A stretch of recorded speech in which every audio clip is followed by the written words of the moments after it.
I think that's one of the biggest things too, is understanding the product that you're actually putting on your drums, because of the fact that there's so many different options and so many different different sounds and different, and you might see your favorite drummer who's using like a Remo coated Ambassador as his head of choice. Thing is that he's in a high budget deal. He's probably getting drum heads for free, and his tech's probably changing his heads every show. If you're in a young rock band, I wouldn't recommend using coated Ambassadors. I would use pinstripes or something thicker, something that's going to last you a month or 2 months, depending on what your budget looks like, because you need something that's going to sustain. And you get in situations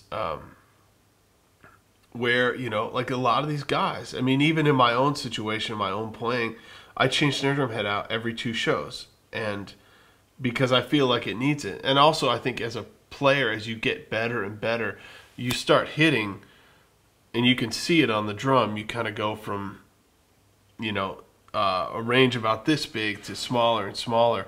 And if you're consistently hitting night after night in a space that's that big, well, the head is going to get pitted in this very small area, which actually wears the heads out much faster than if you were just randomly hitting all over. So I think as you get better, you have to change drum heads out, more often. So now with this, I mean, like going through like changing heads,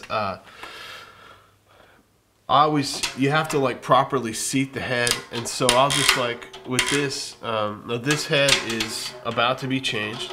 Yeah, just loosen. And I generally will go diagonally across the drum, so you kind of loose.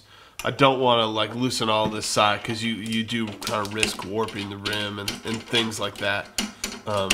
You want to keep it consistent as possible.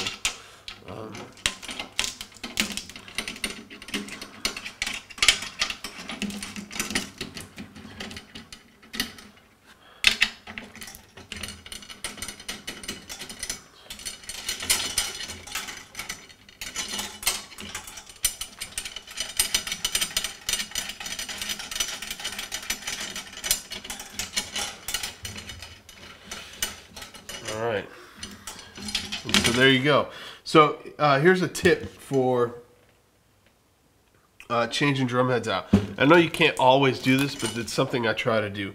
So if I'm looking at the drum in the stand, I have the throw directly across from me right here, and I'm gonna take the drum head off, and I'm actually gonna place it so that it's in the same position.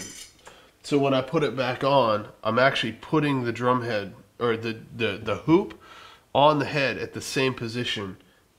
So when you hit, if you constantly have it in the stand at the same place, because the hoop will kind of naturally like bend, and nothing major, but it's just a piece of metal. So I mean, as you're hitting, especially if you're a really hard hitter, the whole drum will kind of react the same. So if you consistently keep your hoop in the same spot as opposed to rotating it, it'll actually help avoid warping, even though that doesn't make much sense. But if you're constantly moving it, because you'll get small increments, and next thing you know, the hoop is like, it doesn't know what to do. So your hoop will be sitting like this because you were constantly moving where it was going. So I just took the old head off, and I'm put a new head on, and this is a head that I use live constantly. It's made by Remo, and it's a coated Emperor, and it's a 2-ply head. It's a little thicker, and so it's just gonna last a little longer, and it has a little less overtone,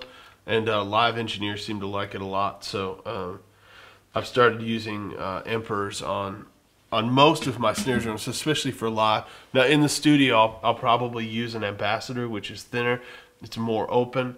It's going to give you more ring. But in that setting, a studio engineer, because there's mics everywhere, and they love ring because they can EQ it out, or you can have a drum. I'll have drums that to the ear just sound like they're just explosive, and in the control room they'll sound like this big and just tight. So, but live is a little different just based on, because you're mixing this full band. So I like to use something that's just a little bit deader. And also, it lasts longer. So for most drummers, they can get at least probably 10 shows out of using an Emperor, as opposed to like an Ambassador, which will only last you a handful of shows. And then, you know, you'll start feeling that straight away. You'll start, what am I looking for? You'll start sensing that the drum's just sounding goofy and not sounding right, and you keep getting the pitch higher and higher because you're stretching the Mylar every time you hit it. So something is thicker, it's going to react better. And what I do here is once I've got the head and the hoop on, I just kind of go around and I make sure that everything's in there, and I'll generally go around and just finger tight, not even finger tight, I just use my fingers and tighten the lugs up till they're just to the point where they're just sitting right on the hoop, so that I can consistently, so when I go to tighten the drum head up, they're all ready to go. And what I do is I just stick my finger in the middle, and it kind of, you can see all the ruffles, and I'll start on one lug, and I'll kind of get it to the point where I start to lose and then I go directly across.